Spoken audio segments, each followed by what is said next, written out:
അടുത്തതായിട്ട് ഏറ്റവും കൂടുതൽ ആവർത്തിക്കുന്ന ഒരു ചോദ്യം, ഇന്ത്യയിലൂടെ കടന്നു പോകുന്ന അക്ഷാംശ രേഖയുടെ പേര്. എല്ലാവർക്കും നമസ്കാരം, ഞാൻ പ്രദീപ് മുഖത്തല. നല്ലൊരു റിവിഷൻ ക്ലാസ്സുമായിട്ട് വരികയാണ്. കമ്പനി ബോർഡ് LGS പരീക്ഷകൾ തുടങ്ങിക്കഴിഞ്ഞു. പരീക്ഷയുടെ ആരംഭം എല്ലാവരും പഠിച്ചു തുടങ്ങി, അത് വരുന്നു എന്നല്ലേ. ഉടൻ തന്നെ പരീക്ഷ വരാൻ പോവുകയാണ്. പരീക്ഷ വിളിച്ചു കഴിഞ്ഞാൽ വലിയ സമയം നിങ്ങൾക്ക് തരത്തില്ല എന്നറിയാം. വലിയ ബുദ്ധിമുട്ടുകൾ ഇല്ലാത്ത പരീക്ഷ, പക്ഷെ കാരണം നല്ലൊരു കോമ്പറ്റീഷൻ ആയിരിക്കും ഈ ഒരു പരീക്ഷയ്ക്ക്. തീർച്ചയായിട്ടും നല്ലൊരു കോമ്പറ്റീഷൻ. കാരണം ഒരുവിധ എല്ലാ ടോപ്പിക്കും കവർ ചെയ്തു, പലപ്പോഴായിട്ട് പലരും കവർ ചെയ്തു. ഫോഴ്സ് പരീക്ഷകൾ കഴിഞ്ഞു, LD കഴിഞ്ഞു, LGS കഴിഞ്ഞു. അപ്പൊ അതേ സിലബസുമായിട്ട് വീണ്ടും വരികയാണ് അല്ലെ. കമ്പനി ബോർഡ് എനിക്ക് ഒന്ന് പഴയ സിലബസ് തന്നെ ഉൾപ്പെടുത്തും. 80 GKയും ചെറിയ 20 മാത്സുകളും ആയിരിക്കും. അപ്പൊ കറണ്ട് അഫയേഴ്സിൽ സ്കോർ ചെയ്യുക, സയൻസിൽ സ്കോർ ചെയ്യുക, പൊതു അറിവുണ്ടല്ലോ, പൊതുവിജ്ഞാനം, അതായത് പൊതു ഈ ജനറൽ ആയിട്ട് കേൾക്കുന്ന ഇപ്പം വില്ലേജ് ഓഫീസിലെ കാര്യങ്ങൾ, പഞ്ചായത്ത് ഓഫീസിലെ കാര്യങ്ങൾ, അല്ലെങ്കിൽ കേരളത്തിലെ ഗവൺമെന്റുമായി ബന്ധപ്പെട്ട ആരോഗ്യക്ഷേമ പദ്ധതികൾ, ഇങ്ങനെയൊക്കെ ഉള്ളതും കറണ്ടായിട്ട് പഠിക്കുന്നതും ഒക്കെ അതിലൊക്കെ നല്ല രീതിയിൽ സ്കോർ ചെയ്യുകയാണെങ്കിൽ മാർക്കിംഗ് കയറും. ബാക്കി എല്ലാവരും ജനറൽ ടോപ്പിക്ക് പഠിക്കും അല്ലെ. നിങ്ങൾ തന്നെ ആലോചിച്ച് നോക്കെ, ഹിസ്റ്ററി എടുത്ത 1857 INCയുടെ ആയാലും, സ്വാതന്ത്ര്യ സമര പ്രസ്ഥാനങ്ങളായാലും, അവിടുത്തെ നവോത്ഥാന നായകരായാലും, കേരള പ്രക്ഷോഭങ്ങൾ, ജോഗ്രഫി എടുത്താൽ അതുപോലല്ലേ. കേരളത്തിലെ ജോഗ്രഫി, കേരള ജോഗ്രഫി, ഉത്തരപർവ്വത മേഖല, ഉപദ്വീപീയ പീഠഭൂമി, ആ ഭാഗങ്ങൾ ഒരുവിധം എല്ലാം കവർ ചെയ്യുന്നവരാണ്. അപ്പൊ പലതവണ റിവിഷനും കുറേ അധികം മോക്ക് ടെസ്റ്റുകളും ചെയ്ത് പ്രീവിയസ് ക്വസ്റ്റ്യൻ പേപ്പറും ഒക്കെ വർക്ക്ഔട്ട് ചെയ്തവരെ കയറി വരും, കിട്ടും ഉറപ്പായിട്ട്. കാരണം ഏറ്റവും കൂടുതൽ വേക്കൻസി കമ്പനി ബോർഡ് LGSന് നമ്മൾ കേട്ടിട്ടല്ല, നമ്മൾ തന്നെ ഇപ്പോഴും കണ്ടുകൊണ്ടിരിക്കുക. ഇപ്പം തന്നെ ലിസ്റ്റ് 2000 ഓപ്പൺ ഒക്കെ കഴിഞ്ഞിട്ടുണ്ട്, 2000 കഴിഞ്ഞിട്ടുണ്ട് ഓപ്പൺ. അപ്പൊ മെയിൻ എത്ര പോയി കാണുമെന്ന് അറിയാലോ, ടോട്ടൽ എത്ര പോയി കാണുമെന്ന് അറിയാലോ. അപ്പൊ നിങ്ങൾക്ക് തന്നെ ആലോചിക്കുക, പഠിച്ചാൽ എവിടെ കിടന്നാലും ലിസ്റ്റിൽ ഉറപ്പാണ്. കുറേ പൊതുമേഖലാ സ്ഥാപനങ്ങൾ, പിന്നെ പലരും വേറെ LD ഒക്കെ കിട്ടുമ്പോൾ അങ്ങോട്ടങ്ങ് മാറി പോകുന്നത് കൊണ്ടാണ് ഇത്രയും വേക്കൻസികൾ വീണ്ടും വരുന്നത്.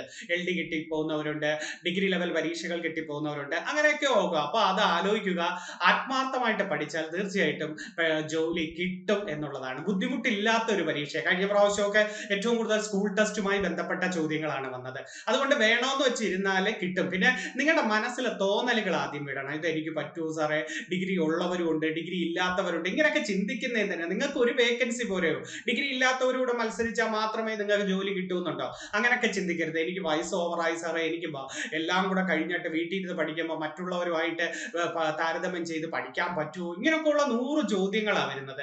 എന്തിന്? ആ ചോദ്യങ്ങൾ ഉൾപ്പെടുത്ത് പഠിക്കുന്നവർക്ക് മാക്സിമം ടെൻഷൻ അടിക്കത്തേ ഉള്ളൂ. അവരോട് എനിക്ക് പറയുന്നത്, ടെൻഷൻ ഇല്ലാതെ മുമ്പിൽ വരുന്ന പരീക്ഷ, ചിലപ്പം കുറെ പരീക്ഷകൾ ഔട്ടായി കാണും അല്ലെ. LDC നല്ലോണം പഠിച്ചിട്ട് ചിലപ്പോൾ ലിസ്റ്റിൽ വരാത്തവർ കാണും, LGS പഠിച്ചിട്ട് ചിലപ്പം ലിസ്റ്റിൽ വന്ന് കാണും, അല്ലെങ്കിൽ വരാത്തവർ കാണും. ഫോഴ്സ് പരീക്ഷ, അതിലൊന്നും നിങ്ങളുടെ മുമ്പിലേക്ക് പരീക്ഷകൾ ഇഷ്ടം പോലെ തന്നിരിക്കുകയല്ലേ. അപ്പൊ നിങ്ങൾക്ക് ഇനി എന്തിനാ BFA വിളിക്കുന്നു, വെബ്കോ വിളിക്കുന്നു, prison officer, beat forest officer, ഇതൊക്കെ വിളിച്ചിരിക്കുകയല്ലേ. അപ്പൊ വിളിച്ചിരിക്കുന്നു, ഓരോ പരീക്ഷകളും വരുന്നു, വിളിക്കാൻ പോകുന്നു. അപ്പൊ ഏതെങ്കിലുമൊക്കെ നിങ്ങൾക്ക് പ്രയോജനപ്പെടും. ഞാൻ എപ്പോഴും പറയുന്ന പോലെ, കുറച്ചു പേർക്ക് മറ്റു പരീക്ഷ, ചിലപ്പോൾ LDCയിൽ കുറച്ചു പേർ അർഹതപ്പെട്ടവർ വന്നാണ്. നിങ്ങൾ അർഹതപ്പെട്ടില്ല എന്നല്ല, പഠിച്ചു ഇല്ല, ചിലപ്പോൾ നിങ്ങളുടെ ഭാഗ്യമില്ലായ്മ കൊണ്ടോ ഒരു വിധിയില്ലായ്മ ഉണ്ടോ എന്നൊക്കെ നമ്മൾ പറയാറില്ലേ. അത് നിങ്ങൾക്ക് വേണ്ടി ചിലപ്പോൾ നിങ്ങൾ ആ പഠിച്ച അറിവ് അടുത്ത പരീക്ഷയ്ക്കായിരിക്കും. കുറച്ച് പേര്, ഈ ലക്ഷക്കണക്കിന് പേര് എഴുതുമ്പോൾ എല്ലാവരും ലിസ്റ്റ് വരാൻ പറ്റും ഇല്ലല്ലോ. കുറച്ച് പേര് അർഹതപ്പെട്ടവരെ വന്നു. അപ്പൊ അടുത്തത് നിങ്ങൾക്കായിരിക്കും ഒന്ന് വാശിയോടുകൂടി പഠിക്കുക. വർഷങ്ങളായി ഇങ്ങനെ പഠിച്ചുകൊണ്ടേ ഇരിക്കരുത്. ഞാൻ 5 വർഷം കൊണ്ട് പഠിക്കുന്നു, 10 വർഷം കൊണ്ട് പഠിക്കുന്നു എന്നൊക്കെ ഓരോരുത്തർ പറയും. പക്ഷെ ഈ പഠിക്കുന്നു എന്ന് പറഞ്ഞിട്ട് ലിസ്റ്റിൽ വരാത്ത കാരണം നിങ്ങൾക്ക് ബോധ്യപ്പെടുത്തണം. എന്തുകൊണ്ടാ പ്രധാനമായിട്ട് ലിസ്റ്റിൽ വരാത്ത കാരണം? അത് തന്നെ ആലോചിക്കുക. എന്തുകൊണ്ടാ? കാരണം നിങ്ങളുടെ ഫാൾട്ടുള്ള ഭാഗം നിങ്ങൾ തിരുത്തുന്നില്ല. നിങ്ങൾ 5 വർഷം 10 വർഷം പഠിച്ചു എന്നൊക്കെ പലരും പറയാറുണ്ട്. സയൻസിന് ഇമ്പോർട്ടൻസ്, ചിലർക്ക് സയൻസ് പാടാണെങ്കിൽ അതങ്ങ് കളഞ്ഞിട്ടിരിക്കും. അവസാന നിമിഷം ഏതെങ്കിലുമൊക്കെ സയൻസ് തട്ടിക്കൂട്ടി പഠിച്ചിട്ട് പോകും. സയൻസ് ഒക്കെ നേരത്തെ ഒതുക്കണം. കുറേശ്ശെ ടോപ്പിക് അനുസരിച്ച് റിവിഷൻ നടത്തണം. പുതിയ കാര്യങ്ങൾ എഴുതി പഠിക്കണം സയൻസിലൊക്കെ. ഇത് പഴയ ക്വസ്റ്റ്യൻ പേപ്പർ അല്ലെങ്കിൽ പഴയ ഏതെങ്കിലും റാങ്ക് ഫയൽ നോക്കി ഏതെങ്കിലുമൊക്കെ പഠിച്ചു തീർന്നു എന്ന് അവരെ വിചാരം. അല്ല, സയൻസിൽ ഇപ്പോഴത്തെ ട്രെൻഡിങ് ചോദ്യങ്ങൾ ഏതൊക്കെയാണ് സയൻസ്, അപ്പൊ അതുമായി കണക്റ്റഡ് ആയിട്ടുള്ള അതിന്റെ ഫാക്സുകൾ എല്ലാം പഠിച്ചു. അങ്ങനെ കണ്ടെത്തി പഠിക്കുന്നവരാണ് ഏറ്റവും ഉയരത്തിലോട്ട് എത്തുന്നത്. അല്ലാതെ എന്നും കുറെ ക്വസ്റ്റ്യൻ പേപ്പർ പഠിച്ചു, പഴയത് ഏതാണ്ടൊക്കെ വായിച്ചിട്ടുണ്ട്, റാങ്ക് ഫയൽ ഏതാണ്ട് പഠിച്ചു, അങ്ങനെ മാത്രമല്ല. നിങ്ങളാൽ പറ്റുന്നത് മാക്സിമം എഴുതി, കുറച്ച് പുതിയ ഐറ്റങ്ങൾ ബുക്കുകളിൽ കണ്ടിട്ടില്ല, വേറെ അടുത്തുനിന്ന് കിട്ടിയാണെങ്കിൽ അപ്പോഴേ എഴുതി വെക്കണം. കറണ്ട് അഫയേഴ്സ് ഒക്കെ ഓരോ ദിവസം അപ്ഡേറ്റ് ആയിട്ട് പഠിക്കണം. റിവിഷൻ നടത്തണം. റിവിഷനിൽ ആ കാര്യം, ശനി ഞായറും നല്ല റിവിഷൻ നടത്തുന്നതിലാണ് ഏറ്റവും ഏറ്റവും പ്രധാനമായിട്ട് നിങ്ങൾക്ക് ആ GK പെർഫെക്റ്റ് ആവുന്നത്. അതുപോലെ വർഷങ്ങൾ പലരും പറയും സാറേ തിരിഞ്ഞു പോകുന്നു, വർഷങ്ങൾ മാറിപ്പോകുന്നു, എന്ത് ചെയ്യും. എല്ലാവർക്കും തോന്നുന്ന തോന്നൽ തന്നെ ഈ വർഷങ്ങൾ മാറിപ്പോകുന്നു എന്ന് പറയുന്നത്. അപ്പം നിങ്ങൾ ചെയ്യേണ്ടത് എന്താണ്, ഓരോ ടോപ്പിക് എടുക്കുമ്പോൾ അതിലെ വർഷങ്ങൾ പ്രത്യേകം എഴുതി മാറ്റണം. ഇപ്പൊ കേരള പ്രക്ഷോഭങ്ങൾ എടുക്കുമ്പോൾ അതിലെ വർഷം മാത്രം ഒരു ബുക്കിൽ ഒരു ഓർഡറിൽ എഴുതി മാറ്റി എന്നിട്ട് ചുമ്മാ ഒന്ന് വായിച്ചു നോക്കുക. അതുപോലെ ഇന്ത്യൻ നാഷണൽ കോൺഗ്രസ് എടുക്കുമ്പോൾ ഓരോ വർഷം മാത്രം ബുക്കിൽ പഠിച്ചു തീർന്നതിന് ശേഷം വർഷം മാത്രം എഴുതണം. അപ്പൊ അത് കണക്ട് ചെയ്ത് ഒന്ന് പറഞ്ഞു നോക്കെ. അപ്പൊ വർഷം അങ്ങ് പെർഫെക്റ്റ് ആകും. നമ്മൾ പൊതുവെ മാക്സിമം റിവിഷനിൽ ഇരിക്കുക, വർഷങ്ങൾ പഠിക്കുക. അതുപോലെ കറണ്ട് അഫയേഴ്സ് പഠിക്കുമ്പോൾ പലരും പറയാറുണ്ട് സാറേ മറന്നു പോകുന്നു സാറേ, കറണ്ട് അഫയേഴ്സ് തലയിൽ നിൽക്കുന്നില്ല സാറേ.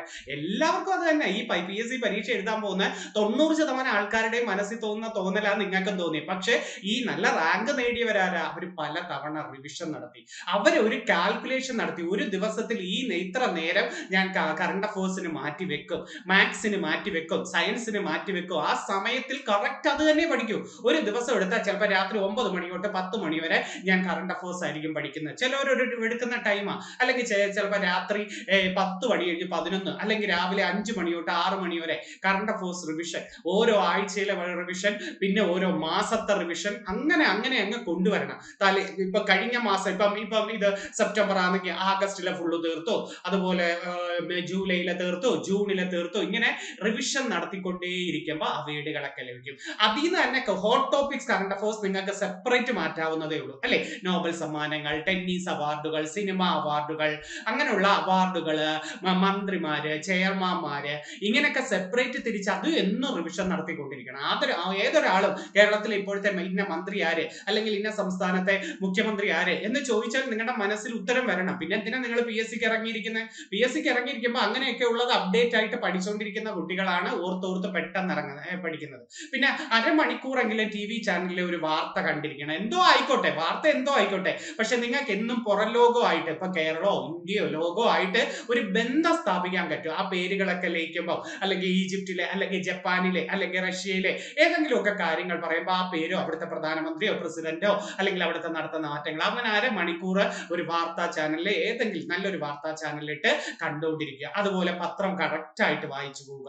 പത്രത്തിലെ ചെറിയ കാര്യങ്ങൾ, അല്ലാതെ ആരെങ്കിലും തൂങ്ങിക്കൊന്നെന്നോ അല്ലെങ്കിൽ പീഡിപ്പിച്ചെന്നോ അല്ലെങ്കിൽ ഇങ്ങനെ മരിച്ച കാര്യങ്ങളോ അല്ലെങ്കിൽ സ്പോർട്സ് പരമായി മാത്രം നോക്കുന്നവരോ അതല്ല നോക്കണ്ട. ബാക്കിയുള്ള കാര്യങ്ങൾ കണക്ട് ചെയ്ത് പഠിക്കണം. പത്രം വായിക്കുമ്പോൾ ഒരു കൊച്ചു ബുക്കും കൂടെ തൊട്ടടുത്ത് വെച്ചേരെ. ഏതെങ്കിലും അവാർഡുകളോ അല്ലെങ്കിൽ പ്രധാനമന്ത്രിമാർ ഇന്ത്യ സന്ദർശിക്കുന്നതോ അല്ലെങ്കിൽ ഏതെങ്കിലും പ്രത്യേകത കണ്ടാൽ അപ്പോഴേ ബുക്കിലോട്ട് നിങ്ങളുടെ കറണ്ട് അഫയേഴ്സ് എന്ന് പറഞ്ഞ് നിങ്ങൾ മാറ്റി വെക്കണം. അങ്ങനെയൊക്കെയാണ് മാറ്റങ്ങൾ ഉണ്ടാവുന്നത് എന്ന് പറഞ്ഞാൽ മനസ്സിലെ തോന്നലുകൾ മാറ്റിവെച്ചിട്ട് എനിക്ക് വയസ്സ് ഓവറായി എന്ന തോന്നലുകൾ വരാത്ത ഓരോരുത്തരോടും പറയാം. തോന്നിയാൽ അവിടെ നിൽക്കത്തേ ഉള്ളൂ. എന്തായാലും ഇറങ്ങി തിരിച്ചു. ചിലവർ 36 വയസ്സിൽ ഇറങ്ങിക്കാണും, 38 വയസ്സിൽ ഇറങ്ങിക്കാണും. കുട്ടികൾ ഒത്തിരി ഉണ്ട് സാറേ, എല്ലാവരുടെയും കാര്യം നോക്കണം, ഭർത്താവിന്റെ കാര്യം, ഇങ്ങനൊന്നും ഇവിടെ ഒരു പരാതി പറഞ്ഞിട്ടില്ല. ആഗ്രഹിച്ചു ഒരു ജോലി കിട്ടാൻ വേണ്ടി അവസാന അറ്റം വരെയും ശ്രമിക്കേണ്ടത് നിങ്ങളാണ്. ഇറങ്ങി തിരിച്ചു കഴിഞ്ഞാൽ ആദ്യം വേണ്ടത് ആത്മവിശ്വാസത്തിൽ കൂടെ കൂടിപ്പോയാൽ കയറി വരുമ്പോൾ നിങ്ങൾക്ക് ടഫുള്ള ടോപ്പിക്കിന് പ്രത്യേക സമയം എടുത്ത് പഠിക്കുകയാണെങ്കിൽ ആ ഭാഗവും ക്ലിയർ ചെയ്യും, കറക്റ്റ് പോർഷൻ അനുസരിച്ച് പഠിക്കുകയും ചെയ്യും. നിങ്ങൾ ആ സിലബസ് കൃത്യം പല തവണ ഓരോ സെക്ഷൻ തിരിച്ച് ഒരു ദിവസം 4 ടോപ്പിക് എങ്കിലും കവർ ചെയ്യണം. ഇന്ന് ഒരു മണിക്കൂർ ഹിസ്റ്ററി പഠിച്ചാൽ വേറൊരു മണിക്കൂർ ജോഗ്രഫിയുടെ കുറച്ച് പഠിക്കണം. അതുപോലെ ചൊവ്വാഴ്ച എടുക്കുമ്പോൾ ആ 4 ടോപ്പിക്ക് ജസ്റ്റ് 1 മണിക്കൂർ കണ്ണോടിച്ചിട്ടേ പുതിയത് പഠിക്കാവൂ. കേട്ടല്ലോ? അങ്ങനെ കയറി വരും. സന്തോഷത്തോടെ പോകുന്നേ. അടുത്ത വർഷത്തെ പരീക്ഷകൾ, അടുത്ത വർഷത്തെ വിജയം നിങ്ങളുടെ ആവട്ടെ. ഓരോരുത്തർ ഈ വർഷം കണ്ടോ അവരൊന്ന് സേഫ് സോണിലായില്ലേ? എത്ര പേരുടെ സന്തോഷങ്ങളാണ്, എത്ര കുടുംബങ്ങളുടെ സന്തോഷങ്ങളാണ് ഞങ്ങൾ ഈ റാങ്ക് ഹോൾഡേഴ്സ് മീറ്റപ്പിലൊക്കെ കണ്ടതെന്ന് അറിയുമ്പോൾ അടുത്ത റാങ്ക് ഹോൾഡേഴ്സ് മീറ്റപ്പിൽ നിങ്ങൾ തീർച്ചയായിട്ടും ഉണ്ടായിരിക്കണം. നല്ലൊരു ജോലിയുമായിട്ട് തീർച്ചയായിട്ടും ഉണ്ടാകണം. നമ്മളെ പോലുള്ളവർക്ക് തന്നെയാണ് കിട്ടിയിരിക്കുന്നത്. ഓക്കെ, ഞാൻ ഒത്തിരി പറഞ്ഞ് കത്തിയടിച്ച് പോകുന്നില്ല. ഇന്നൊരു നല്ല റിവിഷനുമായിട്ട് വന്നിരിക്കുകയാണ്. അപ്പൊ ഇറങ്ങിത്തിരിക്കുക. എന്നാൽ കഴിയുന്ന ഹോട്ട് ടോപ്പിക്സുകൾ ഞാനും യൂട്യൂബിലൊക്കെ നിങ്ങൾക്ക് വേണ്ടി കൊണ്ടുവരാം. ഒത്തിരി സന്തോഷത്തോടെ നമുക്കൊന്ന് തുടങ്ങാം. ആദ്യം കുറച്ച് കാര്യങ്ങൾ, ഞാനൊരു ബേസ് കാര്യങ്ങൾ, ഇത് ഒരുവിധം അറിയാം, എന്നാലും ബേസ് കാര്യങ്ങളാണ് ഞാൻ നിങ്ങളുടെ മുമ്പിലേക്ക് കൊണ്ടുവന്നിരിക്കുന്നത്. ഇന്നത്തെ ദിവസം നമുക്കൊന്ന് നോക്കാം. ഒന്നാമത്തെ ടോപ്പിക്കിലേക്കൊക്കെ ഇന്ത്യയുടെ അടിസ്ഥാന വിവരങ്ങളുമായി ബന്ധപ്പെട്ട നമുക്ക് നോക്കാം. ഇന്ത്യയിലെ ഏറ്റവും വലിയ സംസ്ഥാനം ഏതാണ്? ഏറ്റവും വലിയ സംസ്ഥാനം രാജസ്ഥാൻ. മുമ്പ് മധ്യപ്രദേശ് ആയിരുന്നു അല്ലെ? മധ്യപ്രദേശിനെ വിഭജിച്ച് ഛത്തീസ്ഗഡ് ആയപ്പോൾ ഇപ്പൊ ഇന്ത്യയിലെ ഏറ്റവും വലിയ സംസ്ഥാനം ഏതായിട്ട് മാറിയത്? രാജസ്ഥാൻ ആയിട്ടാണ് ഇന്ത്യയിലെ ഏറ്റവും വലിയ സംസ്ഥാനം. ഏറ്റവും ചെറിയ സംസ്ഥാനം നമുക്കറിയാം, ഗോവ അല്ലെ? ഇന്ത്യയിലെ ഏറ്റവും ചെറിയ സംസ്ഥാനം ഏതാണ്? ഗോവയാണ്. ഗോവയുടെ തലസ്ഥാനം ഏതാ? ഗോവയുടെ തലസ്ഥാനം പനാജി. നമ്മൾ പഠിച്ചിട്ടുണ്ട്. ഗോവയുടെ തലസ്ഥാനം ഏതാണ്? പനാജി. അന്താരാഷ്ട്ര ചലച്ചിത്രോത്സവത്തിന്റെ സ്ഥിരം വേദിയല്ലേ പനാജി? ആണ്. അന്താരാഷ്ട്ര ചലച്ചിത്രോത്സവത്തിന്റെ സ്ഥിരം വേദി ഏതെന്ന് ചോദിച്ചാൽ നിങ്ങൾ പറയേണ്ടത് പനാജിയാണ് അല്ലെ. അപ്പൊ ഗോവയാണ് ഏറ്റവും ചെറിയ സംസ്ഥാനം ഇന്ത്യയുടെ. ഈ ഗോവയുടെ ജീവൻ രേഖ എന്നറിയപ്പെടുന്ന നദി ഏതാണെന്നറിയാമോ? ഗോവയുടെ ജീവൻ രേഖ മാണ്ഡോവി നദിയാണ്. ഗോവയുടെ ജീവൻ രേഖ ഏതാണ്? മാണ്ഡോവി നദിയാണ്. ഗോവയുടെ ജീവൻ രേഖ എന്നറിയപ്പെടുന്ന നദി മാണ്ഡോവി നദിയാണ്. ഓർത്തു വെച്ചിരിക്കണേ. അതുപോലെ സലീം അലിയുടെ പേരിൽ വന്യജീവി സങ്കേത കേന്ദ്രം ഗോവയിലുണ്ട്. നമ്മുടെ കേരളത്തിൽ തട്ടേക്കാട് വന്യജീവി സങ്കേത കേന്ദ്രത്തിന്റെ പേരും സലീം അലിയാണ്. അതുപോലെ ഗോവയിലും സലീം അലി പക്ഷി സങ്കേത കേന്ദ്രം, വന്യജീവി സങ്കേത കേന്ദ്രം ഉള്ളത് കേട്ടോ. അപ്പൊ പരീക്ഷയ്ക്ക് തെറ്റിപ്പോരുത്. സലീം അലി വന്യജീവി സങ്കേത കേന്ദ്രമാണ് ഗോവയിലെങ്കിൽ ഒരു പരീക്ഷയ്ക്ക് ചോദിച്ചു സലീം അലി ദേശീയ പാർക്ക് എവിടെയെന്ന് ചോദിച്ചിട്ടുണ്ട്. സലീം അലിയുടെ പേരിൽ ദേശീയ പാർക്ക് അത് ജമ്മു കാശ്മീരിലാണ്. സലീം അലി ദേശീയ പാർക്ക് എവിടെയാണ്? ജമ്മു കാശ്മീർ. അപ്പൊ സലീം അലിയുടെ പേരിൽ വന്യജീവി സങ്കേത കേന്ദ്രം എവിടെ? ഗോവയിലും നമ്മുടെ എറണാകുളം തട്ടേക്കാട് അല്ലെ. തട്ടേക്കാടിന്റെ പ്രത്യേകത എന്താ? തട്ടേക്കാടിന്റെ കേരളത്തിലെ ഏറ്റവും വലിയ പക്ഷി സങ്കേത കേന്ദ്രം അല്ലെ. കേരളത്തിലെ ഏറ്റവും വലിയ പക്ഷി സങ്കേത കേന്ദ്രം തട്ടേക്കാട്. ഏത് ജില്ലയിലാ? തട്ടേക്കാട് എറണാകുളം. തട്ടേക്കാട് ഏത് ജില്ലയിലാ? എറണാകുളം. ഏറ്റവും വലുതും ചെറുതും എറണാകുളത്താ. കേരളത്തിലെ ഏറ്റവും വലിയ വന്യജീവി പക്ഷി സങ്കേത കേന്ദ്രവും ഏറ്റവും ചെറിയ പക്ഷി സങ്കേത കേന്ദ്രം എറണാകുളത്ത്. ഏതാ? വലുത് തട്ടേക്കാടും ചെറുതേതാ? മംഗളവനം അല്ലെ. കേരളത്തിലെ ഏറ്റവും ചെറിയ പക്ഷി സങ്കേത കേന്ദ്രമായ മംഗളവനവും ഏത് ജില്ലയിലാണ്? എറണാകുളം ജില്ലയിലാണ്. മംഗളവനത്തിന് നല്ല 2-3 ചോദ്യങ്ങളുണ്ട്. പറയാമോ? മംഗളവനത്തിന് മനസ്സിലേക്ക് ഓടി വരുന്ന ഏതാ? കൊച്ചിയുടെ ശ്വാസകോശം എന്നറിയപ്പെടുന്ന വന്യജീവി സങ്കേത കേന്ദ്രം മംഗളവനമാണ്. ഒരു നഗര ഹൃദയത്തിൽ സ്ഥിതി ചെയ്യുന്ന വന്യജീവി സങ്കേത കേന്ദ്രം മംഗളവനമാണ്. ഹൈക്കോടതിയുടെ തൊട്ടടുത്തായിട്ട് സ്ഥിതി ചെയ്യുന്ന വന്യജീവി സങ്കേത കേന്ദ്രം മംഗളവനമാണ്. കണ്ടൽ കാടുകൾ നിറഞ്ഞ വന്യജീവി സങ്കേത കേന്ദ്രം ഏതെന്ന് ചോദിച്ചാലും മംഗളവനമാണ് അല്ലെ. അപ്പൊ കണ്ടൽ കാടുകളാൽ നിറഞ്ഞ വന്യജീവി സങ്കേത കേന്ദ്രം മംഗളവനം. കൊച്ചിയുടെ ശ്വാസകോശം എന്നറിയപ്പെടുന്നത് മംഗളവനം. അതുപോലെ കേരള ഹൈക്കോടതിയുടെ തൊട്ടടുത്തായിട്ട് സ്ഥിതി ചെയ്യുന്ന പക്ഷി സങ്കേത കേന്ദ്രം ഏതാണ്? മംഗളവനം. ഒരു നഗര ഹൃദയത്തിൽ സ്ഥിതി ചെയ്യുന്ന വന്യജീവി സങ്കേത കേന്ദ്രം ഏതാണ്? മംഗളവനമാണ്. ഓർത്തു വെച്ചിരിക്കണേ. ഏത് ജില്ലയിലെ മംഗളവനം? എറണാകുളം ജില്ലയിൽ. എറണാകുളം ജില്ലയിലെ ഒരു അണക്കെട്ട് എപ്പോഴും ചോദിക്കും കേട്ടോ. ഞാൻ കണക്റ്റഡ് ഫാക്ട്സ് പറയുന്നത് റിവിഷന് വേണ്ടിയാണ്. നിങ്ങൾക്ക് റിവിഷന് വേണ്ടി, അല്ലാതെ ഇയാൾ എവിടെ പോകുന്നു ഇതൊന്നും നോക്കണ്ട. ഇത് പറ്റുന്നത് റിവിഷൻ ഏറ്റവും ഇമ്പോർട്ടന്റ്. നിങ്ങൾക്ക് വെറുതെ ഒരു അരമണിക്കൂറിൽ ഒരു 500 ചോദ്യമെങ്കിലും നിങ്ങൾക്ക് പറഞ്ഞു തന്നാൽ എനിക്ക് സന്തോഷമല്ലേ. ഇതിവിടെ റെക്കോർഡായിട്ട് കിടപ്പുണ്ടല്ലോ. ഇടയ്ക്കിടയ്ക്ക് നിങ്ങൾ ഇങ്ങനെ കേട്ടോണ്ടിരുന്നാൽ മതി. വണ്ടി പോകുമ്പോഴോ അല്ലെങ്കിൽ അടുക്കളയിൽ വെച്ച് ജോലി ചെയ്യുമ്പോഴോ ഒക്കെ കേട്ടോണ്ടിരിക്കുമ്പോൾ നിങ്ങൾക്ക് അതങ്ങ് റിവിഷൻ ആവും കേട്ടോ. എറണാകുളം ജില്ലയിലെ ഒരു അണക്കെട്ടിന്റെ പേര് പറയട്ടെ. ഭൂതത്താൻ കെട്ട് അണക്കെട്ട്. പരീക്ഷയ്ക്ക് ചോദിച്ചിട്ടുണ്ട്. ഭൂതത്താൻ കെട്ട് അണക്കെട്ട് ഏത് ജില്ലയിലാണ്? എറണാകുളം ജില്ലയിൽ. ഏത് നദിയിലാ? പെരിയാർ. ഭൂതത്താൻ കെട്ട് അണക്കെട്ട് ഏത് ജില്ലയിലാണ്? എറണാകുളം ജില്ലയിൽ. ഏത് നദിയിലാണ്? പെരിയാർ നദിയിലാണ്. പെരിയാർ കേരളത്തിൽ എത്ര ജില്ലകളിലൂടെ ഒഴുകുന്നെന്ന് ചോദിച്ചിട്ടില്ലേ? പെരിയാർ കേരളത്തിൽ എത്ര ജില്ലകളിലൂടെ ഒഴുകുന്നെന്ന് അറിയാമോടെ? ഒന്നാമത്തെ ഏതെന്ന് ചോദിച്ചാൽ നിങ്ങൾ പറയേണ്ടത് എറണാകുളം. രണ്ടാമത്തത് എവിടെയാ? ഇടുക്കി നമുക്ക് എല്ലാം അറിയാം അല്ലെ. പള്ളിവാസൽ ജലവൈദ്യുത പദ്ധതിയും ഏറ്റവും കൂടുതൽ ജലവൈദ്യുത പദ്ധതികളെല്ലാം പെരിയാറിലാണെന്ന് അറിയാം. അത് 2 ജില്ലകളിലൂടെയാണ് പെരിയാർ ഒഴുകുന്നത്. ഏതൊക്കെയാ? നമ്മുടെ ഇടുക്കിയും എറണാകുളവും. അല്ലാതെ പെരിയാർ നിങ്ങൾ വേറൊരെണ്ണം പഠിച്ചിട്ടുണ്ട്. ഏതാണെന്നറിയാമോ? കാലടിയുടെ തീരത്തൂടി ഒഴുകുന്നത്, ആലുവയുടെ തീരത്തൂടി ഒഴുകുന്നത് അല്ലെ. കാലടി, ആലുവ ഇതിന്റെയൊക്കെ തീരത്തൂടി ഒഴുകുന്ന നദി ഏതാണ്? പെരിയാറാണ്. കേരളത്തിൽ ഏറ്റവും കൂടുതൽ ജലവൈദ്യുത പദ്ധതികൾ പെരിയാറിലാണ്. കേരളത്തിലെ ഏറ്റവും കൂടുതൽ ജലവൈദ്യുത പദ്ധതികൾ ഏത് നദിയിലാണ്?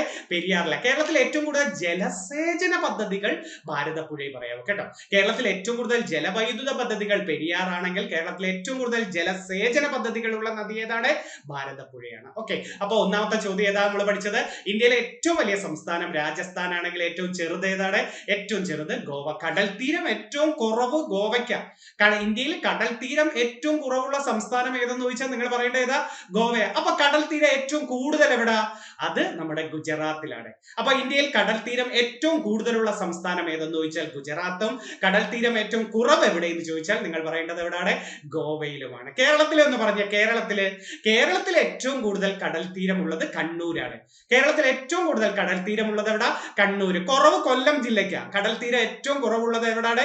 കൊല്ലം ജില്ലയിൽ. അപ്പൊ കേരളത്തിൽ ഏറ്റവും കൂടുതൽ കടൽ തീരമുള്ള ജില്ല ഏതാണ്? കണ്ണൂര്. കടൽ തീരം കുറവ് എവിടെയാണ്? കൊല്ലത്തിനാണ്. ഓക്കെ. രണ്ടാമത്തെ ചോദ്യത്തിലേക്ക് വരാം. രണ്ടാമത്തെ ചോദ്യം ഒന്ന് നോക്കിയാണ്. രണ്ടാമത്തെ ചോദ്യത്തിന്റെ പ്രത്യേകത ഇന്ത്യയിലെ ഏറ്റവും ജനസംഖ്യ കൂടിയ സംസ്ഥാനം ഉത്തർപ്രദേശാണ്. ഇന്ത്യയിലെ ഏറ്റവും കൂടുതൽ ജനസംഖ്യ കൂടിയ സംസ്ഥാനം ഏതാണ്? ഉത്തർപ്രദേശാണ്.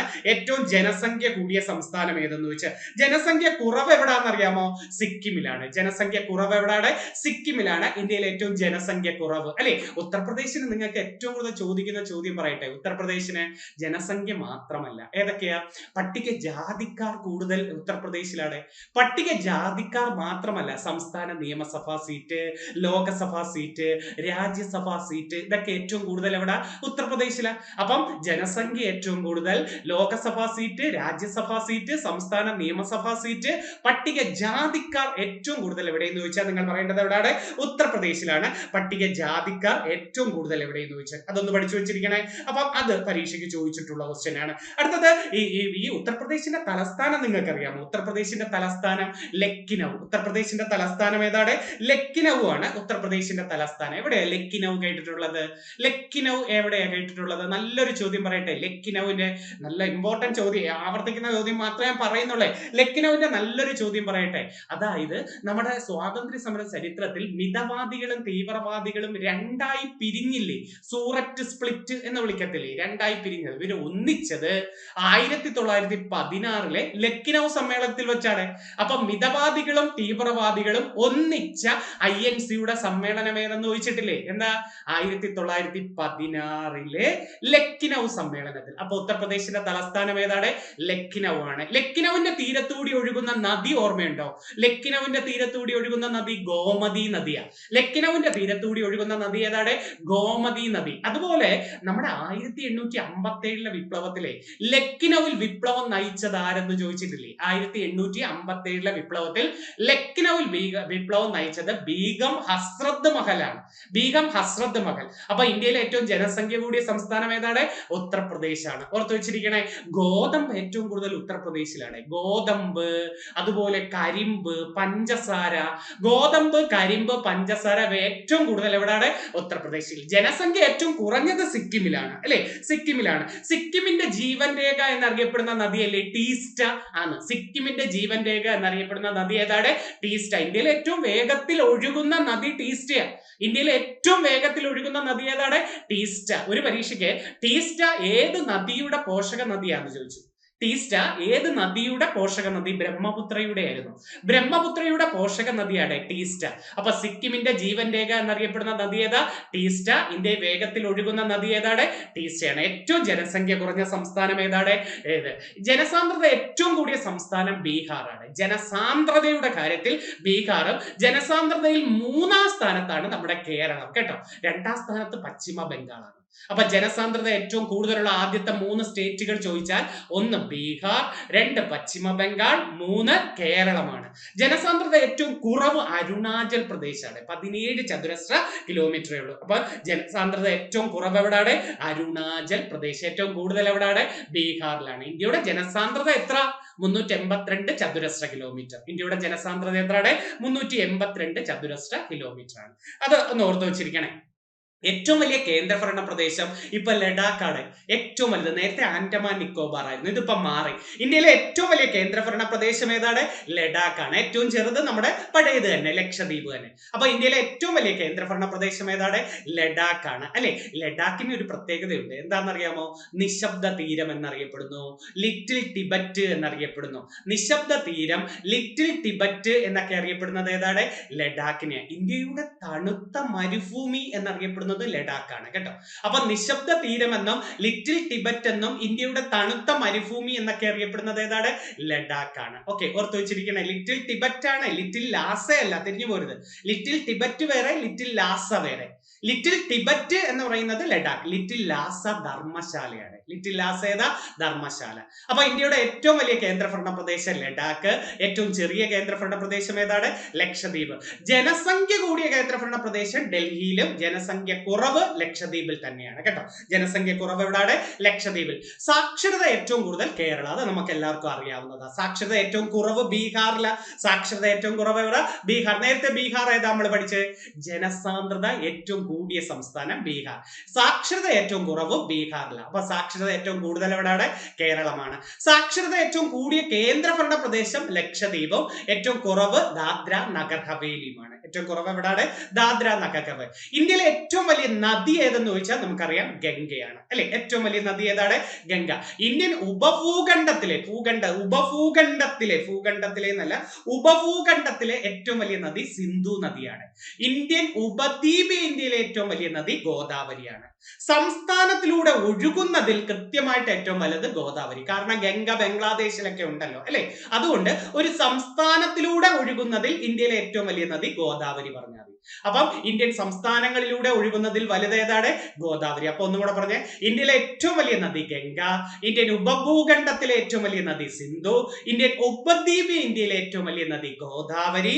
ഒരു ഇന്ത്യൻ സംസ്ഥാനങ്ങളിലൂടെ ഒഴുകുന്നതിൽ ഏറ്റവും വലിയ നദി ഏതാണ്? ഗോദാവരി തന്നെയായിരുന്നു. ഓർത്ത് നോക്കണേ. അടുത്തത്, സ്ത്രീ പുരുഷ അനുപാതം ഏറ്റവും കൂടുതൽ കേരളത്തിന് 1084 സ്ത്രീകൾക്ക് 1000 പുരുഷന്മാരെ കേരളത്തിലുള്ളൂ. 1084 പുരുഷന്മാർക്ക് എത്ര സ്ത്രീകൾക്ക് എത്രയുള്ളത്? 1000. സ്ത്രീ പുരുഷാനുപാതം ഏറ്റവും കുറവ് എവിടെ? ഹരിയാനയിലാണ്. അടുത്തതായിട്ട് ഏറ്റവും കൂടുതൽ ആവർത്തിക്കുന്ന ഒരു ചോദ്യം, ഇന്ത്യയിലൂടെ കടന്നു പോകുന്ന അക്ഷാംശ രേഖയുടെ പേര് പഠിച്ചു വെച്ചിരിക്കണേ ഉറപ്പായിട്ട്. ഇതൊക്കെ ബേസിക് ക്വസ്റ്റ്യൻ, ഒരുവിധം എല്ലാവർക്കും അറിയുന്നേ. അതായത് നമ്മൾ തുടക്കം പറയുമ്പോൾ ബേസിക് പറയാതെ പോകരുത്. ഇന്ത്യയിലൂടെ കടന്നു പോകുന്ന പ്രധാന അക്ഷാംശ രേഖ ഉത്തരയാന രേഖയാണ്. 23.5 ഡിഗ്രി വടക്ക്. 23.5 ഡിഗ്രി എന്ന് തന്നെ പറയണേ. 23.5 ഡിഗ്രി വടക്ക്. അപ്പൊ ഇന്ത്യയിലൂടെ കടന്നു പോകുന്ന അക്ഷാംശ രേഖ ഏതാണ്? ഉത്തരയാന രേഖയാണ്. എത്ര? 23.5 ഡിഗ്രി വടക്ക്. 8 സംസ്ഥാനങ്ങളിലൂടെ കടന്നു പോകുന്നു. ഒരു കോഡ് ഉണ്ടാക്കി പഠിക്കണേ. പലരും ഇതൊക്കെ കോഡൊക്കെ ഉണ്ട്, ഞാനിത് പറയുന്നില്ല. പലർക്കും പല കോഡായിരിക്കും ഇഷ്ടപ്പെടുന്നത്. ഒരു കോഡ് ഉണ്ടാക്കി പഠിച്ചിരിക്കണം. ഉറപ്പായിട്ട് ഇത് ചോദിക്കും. ഉത്തരയാന രേഖ താഴെ പറയുന്ന ഏത് സംസ്ഥാനത്തിലൂടെയാണ് കടന്നു പോകാത്തത് എന്നൊക്കെ ചോദിക്കും. ഓക്കെ, അപ്പൊ എത്ര സംസ്ഥാനങ്ങളിലൂടെ കടന്നു പോകുന്നത്? 8 എണ്ണം. ഏതൊക്കെയാ? ഗുജറാത്ത്, രാജസ്ഥാൻ, ആ 2 ഭാഗമായി. പിന്നെ ഏതാ? മധ്യപ്രദേശും ഛത്തീസ്ഗഡും, പിന്നെ ജാർഖണ്ഡും വെസ്റ്റ് ബംഗാളും, പിന്നെ ത്രിപുരയും മിസോറാമും ഉണ്ട്. ഏതൊക്കെയാ? ഗുജറാത്ത്, രാജസ്ഥാൻ, മധ്യപ്രദേശ്, ഛത്തീസ്ഗഡ്, ജാർഖണ്ഡ്, വെസ്റ്റ് ബംഗാൾ, ത്രിപുര, മിസോറാം അല്ലെ. മിസോറാം. ഉത്തരയാന എത്ര സംസ്ഥാനങ്ങളിലൂടെ കടന്നു പോകുന്നു? 8 സംസ്ഥാനങ്ങളിലൂടെ. ഇന്ത്യയിലൂടെ കടന്നു പോകുന്ന അക്ഷാംശ രേഖയുടെ പേരാണ് ഉത്തരയാന രേഖ. എത്ര?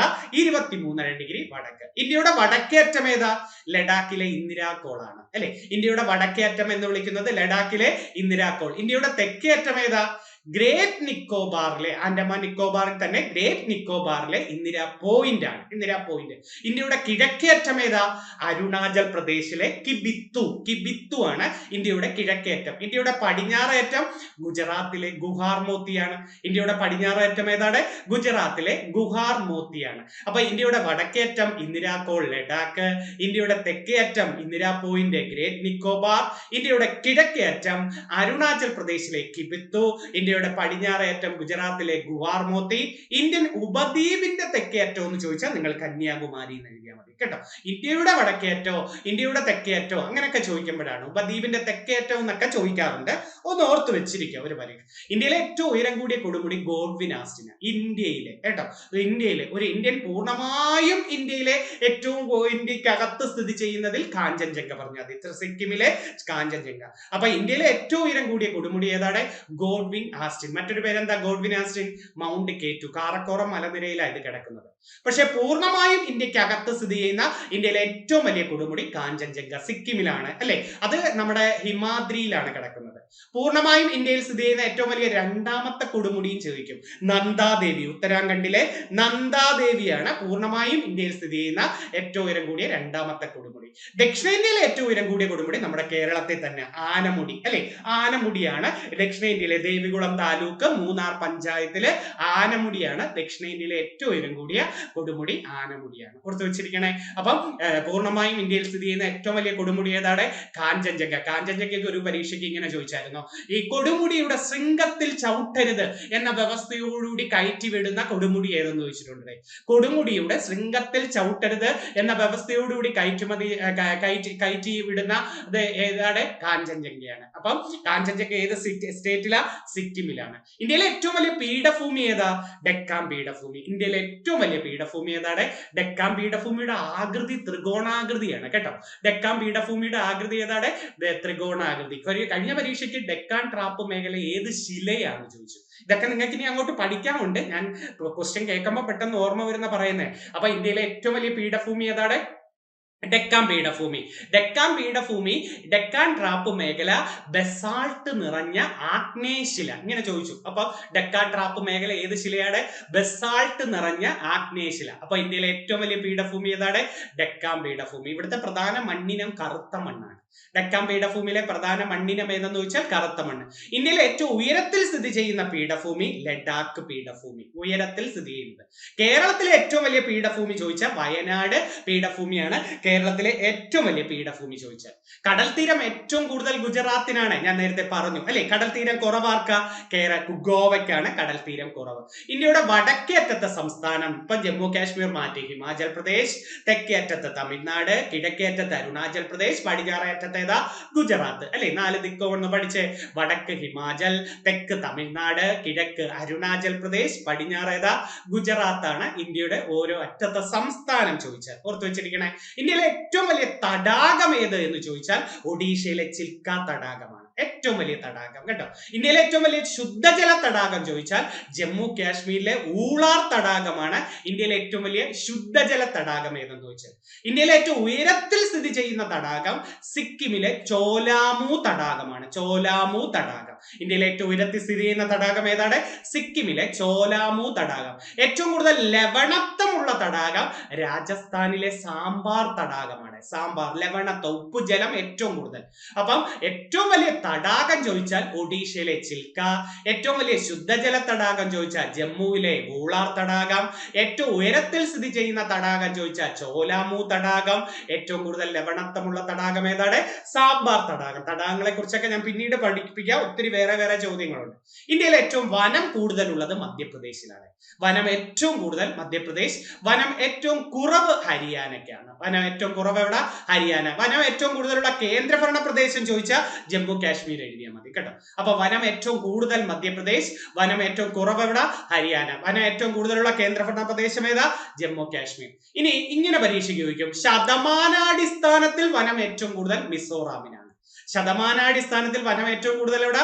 മിസോറാം. ശതമാനാടിസ്ഥാനത്തിൽ വനം ഏറ്റവും കുറവ് ഹരിയാനയ്ക്കാണ്. അപ്പൊ ശതമാനാടിസ്ഥാനത്തിൽ വനം ഏറ്റവും കൂടുതലുള്ള സംസ്ഥാനം മിസോറാം ആണെങ്കിൽ ശതമാനാടിസ്ഥാനത്തിൽ വനം ഏറ്റവും കുറവുള്ളതും വനം ഏറ്റവും കുറവ് അത് രണ്ടും ഹരിയാനയ്ക്ക് ഉത്തരം കൊടുത്താൽ മതി. ഓക്കെ, അടുത്ത ഏറ്റവും ഉയരം കൂടിയ അണക്കെട്ട് ചോദിച്ചാൽ തെഹരി അണക്കെട്ടാണ്. ഇന്ത്യയിലെ ഏറ്റവും ഉയരം കൂടിയ അണക്കെട്ട് തെഹരി അണക്കെട്ട്. അത് ഭഗീരഥി നദിയിലാണ്. ഭഗീരഥി നദി. ഇന്ത്യയിലെ ഏറ്റവും നീളം കൂടിയ അണക്കെട്ട് ചോദിച്ചാൽ ഹിരാക്കുഡ് അണക്കെട്ട്, മഹാനദി ഒഡീഷയിലാണ് കേട്ടോ. അപ്പൊ ഉത്തരാഖണ്ഡ്. അപ്പൊ ഏറ്റവും ഉയരം കൂടിയ അണക്കെട്ട് ഏതാണ്? തെഹരി അണക്കെട്ട്. ഏത് സ്റ്റേറ്റ്? ഉത്തരാഖണ്ഡ്. ഏത് നദി? ഭഗീരഥി. ഇന്ത്യയിലെ ഏറ്റവും നീളം കൂടിയ അണക്കെട്ട് ഏതാ? ഹിരാക്കുഡ് അണക്കെട്ട്. ഏത് സ്റ്റേറ്റ്? ഒഡീഷ. ഏത് നദി? മഹാനദി. ഇതെല്ലാം ബേസിക് ക്വസ്റ്റ്യൻ ആണ്, പഠിച്ചു വെച്ചിരിക്കണേ. അടുത്ത ഇന്ത്യയിലെ ഏറ്റവും നീളം കൂടിയ കനാൽ ഏതെന്ന് ചോദിച്ചിട്ടുണ്ട്. ഇന്ത്യയിലെ ഏറ്റവും വലിയ കനാൽ ഇന്ദിരാഗാന്ധി കനാലാണ്. ഇന്ദിരാഗാന്ധി കനാലിന്റെ മറ്റൊരു പേരുണ്ട്, രാജസ്ഥാൻ കനാൽ എന്നറിയപ്പെടുന്നുണ്ട്. അപ്പൊ ഇന്ത്യയിലെ ഏറ്റവും വലിയ കനാൽ ഏതാ? ഇന്ദിരാഗാന്ധി കനാൽ അഥവാ രാജസ്ഥാൻ കനാൽ. സത്ലജ് നദി. നല്ലൊരു ക്വസ്റ്റ്യൻ ആണ് കേട്ടോ, നദി തെറ്റിപ്പോരുത്. ഇന്ത്യയിലെ ഏറ്റവും നീളം കൂടിയ കനാൽ ഏതാണ്? ഇന്ദിരാഗാന്ധി കനാൽ. ഏത് നദി? സത്ലജ് നദി. ഇന്ദിരാഗാന്ധി കനാലിന്റെ മറ്റൊരു പേര് പറഞ്ഞേ രാജസ്ഥാൻ കനാൽ അല്ലെ. ലോകത്തിന്റെ മേൽക്കൂര എന്നറിയപ്പെടുന്നത് പാമീർ പീഠഭൂമിയാണ്. ലോകത്തിന്റെ മേൽക്കൂര ടിബറ്റ് ഭാഗത്ത്, ചൈനയിലെ ടിബറ്റ് ഭാഗത്താണ് ഇത് കിടക്കുന്നത്. വാട്ടർ ടവർ ഓഫ് ഏഷ്യ എന്ന് വിളിക്കുന്നത് നമ്മുടെ ഹിമാലയത്തെയാണ്. Water tower of Asia. അപ്പൊ ലോകത്തിന്റെ മേൽക്കൂര എന്ന് വിളിക്കേണ്ടത് പാമീർ പീഠഭൂമിയെയും ഏഷ്യയുടെ വാട്ടർ ടവർ എന്ന് വിളിക്കുന്നത് ആരെയാണ്? നമ്മുടെ ഹിമാലയത്തെ. ധാതുക്കളുടെ കലവറ എന്നറിയപ്പെടുന്ന ഭൂവിഭാഗം ചോദിച്ചിട്ടുണ്ട്. ഭൂവിഭാഗം എന്താ? ഭൂവിഭാഗം നമുക്ക് ഉത്തരപർവ്വത മേഖല, ഉപദ്വീപീയ പീഠഭൂമി, ഉത്തര മഹാസമതലം, ഇങ്ങനെ ഭൂവിഭാഗങ്ങളിലെ അതിൽ ധാതുക്കളുടെ കലവറ എന്ന് വിളിക്കുന്നത് ഉപദ്വീപീയ പീഠഭൂമിയാണ് കേട്ടോ. ഉപദ്വീപീയ പീഠഭൂമി. പക്ഷേ ധാതുക്കളുടെ കലവറ എന്നറിയപ്പെടുന്ന പ്രദേശം ചോദിച്ചാൽ ചോട്ടാ നാഗ്പൂർ ആണ് കേട്ടോ. ധാതുക്കളുടെ കലവറ എന്നറിയപ്പെടുന്നത് ഏതാണ്? ചോട്ടാ നാഗ്പൂർ ആണ്. അപ്പൊ പീഠഭൂമി ചോദിച്ചാൽ, ഭൂവിഭാഗം ചോദിച്ചാൽ ഉപദ്വീപീയ പീഠഭൂമി, ധാതുക്കളുടെ കലവറ എന്നറിയപ്പെടുന്ന പ്രദേശം ചോദിച്ചാൽ ചോട്ടാ നാഗ്പൂർ. ഇതുപോലെ സ്റ്റേറ്റും ചോദിച്ചിട്ടുണ്ട്. ധാതുക്കളുടെ കലവറ എന്നറിയപ്പെടുന്നത് ഛത്തീസ്ഗഡ്. അത് നമ്മൾ പഠിച്ചിട്ടുണ്ട് അല്ലെ. ഇനി ലോകത്തിലെ ഏറ്റവും പ്രായം കുറഞ്ഞ പർവ്വതനിര കണ്ടോ. ഏറ്റവും പ്രായം കുറഞ്ഞത്, പുതിയത് എന്നൊക്കെ ചോദിച്ചാൽ ഹിമാലയം പറഞ്ഞാൽ മതി. ലോകത്തിലെ ഏറ്റവും പഴക്കമേറിയ പർവ്വതനിര എന്ന് ചോദിച്ചാൽ ആരവല്ലി പർവ്വതനിരയെ പറയണ്ടേ. ലോകത്തിലെ ഏറ്റവും പ്രായം കുറഞ്ഞത് ഹിമാലയം, മടക്ക് പർവ്വതമാണ്. ഹിമാലയം എന്ന് പറയുന്നത് ഒരു മടക്ക് പർവ്വതം. ആരവല്ലി പക്ഷെ അവശിഷ്ട പർവ്വതത്തിലാണ് വരേണ്ടത്. അപ്പൊ ലോകത്തിലെ ഏറ്റവും പഴക്കമേറിയ പർവ്വത നിര ഏതാ? ആരവല്ലി. ഏറ്റവും പ്രായം കുറഞ്ഞത് ഏതാ? ഹിമാലയമാണ്. അപ്പൊ ഹിമാലയം മടക്ക് പർവ്വതത്തിന് ഉദാഹരണമാണ്. ഹിമാലയം എന്ന് പറയുന്നത് മടക്ക് അവസാദ ശിലകളാൽ നിർമ്മിതമാണ്. അതൊക്കെ ചോദിക്കും കേട്ടോ. അപ്പൊ ഹിമാലയം മടക്ക് പർവ്വതമാണ്. ഹിമാലയം ഏത് ശിലയ്ക്കാ ഉദാഹരണം എന്ന് ചോദിച്ചാൽ ഏതാ പറയണ്ടേ? നമ്മുടെ അവസാദ ശിലയ്ക്ക് ഉദാഹരണമാണ്. ഓക്കെ. ഇന്ത്യയിൽ ഏറ്റവും കൂടുതലുള്ള മണ്ണ് എക്കൽ മണ്ണ്. സെറ്റ് ആണല്ലോ.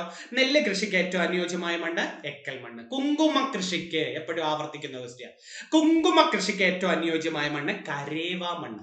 ജമ്മു കാശ്മീരിലെ ഏറ്റവും കൂടുതൽ കുങ്കുമൊക്കെ കാണപ്പെടുന്നത് കേട്ടോ. അവിടെ കൂടുതൽ കാണപ്പെടുന്ന മണ്ണാണ് കരേവ മണ്ണ്. അപ്പൊ കുങ്കുമ കൃഷിക്ക് അനുയോജ്യമായ മണ്ണ് കരേവ മണ്ണ്. കണ്ടൽ വനങ്ങൾക്ക് ആവശ്യമായ മണ്ണ് പീറ്റ് മണ്ണാണ്. പീറ്റ് മണ്ണ് കേട്ടോ. കണ്ടൽ വനങ്ങൾ ഏറ്റവും കൂടുതലുള്ള സംസ്ഥാനം നമ്മുടെ പശ്ചിമ ബംഗാളാണ്. കണ്ടൽ വനങ്ങൾ ഏറ്റവും കൂടുതൽ എവിടെയാണ്? പശ്ചിമ ബംഗാൾ. കണ്ടൽ വനങ്ങൾക്ക് ആവശ്യമായ മണ്ണ് ഏതാ? പീറ്റ് മണ്ണ്. അപ്പൊ കുങ്കുമത്തിനോ കരേവ മണ്ണ്. നെല്ല് കൃഷിക്കോ എക്കൽ മണ്ണാണ്. നെല്ല് കൃഷിക്ക്. കരിമ്പ് കൃഷിക്കും പരുത്തിക്കൊക്കെ കറുത്ത മണ്ണാണ്. കരിമ്പ്, പരുത്തിക്കൊക്കെ. ജൈവാംശം ഏറ്റവും കൂടുതലുള്ള മണ്ണ് പർവ്വത മണ്ണ്. കറക്റ്റ് ആയിരിക്കും അല്ലെ? ജൈവാംശം ഏറ്റവും കൂടുതലുള്ള മണ്ണ് പർവ്വത മണ്ണാണ്. ജൈവാംശം ഏറ്റവും കൂടുതലുള്ളത്.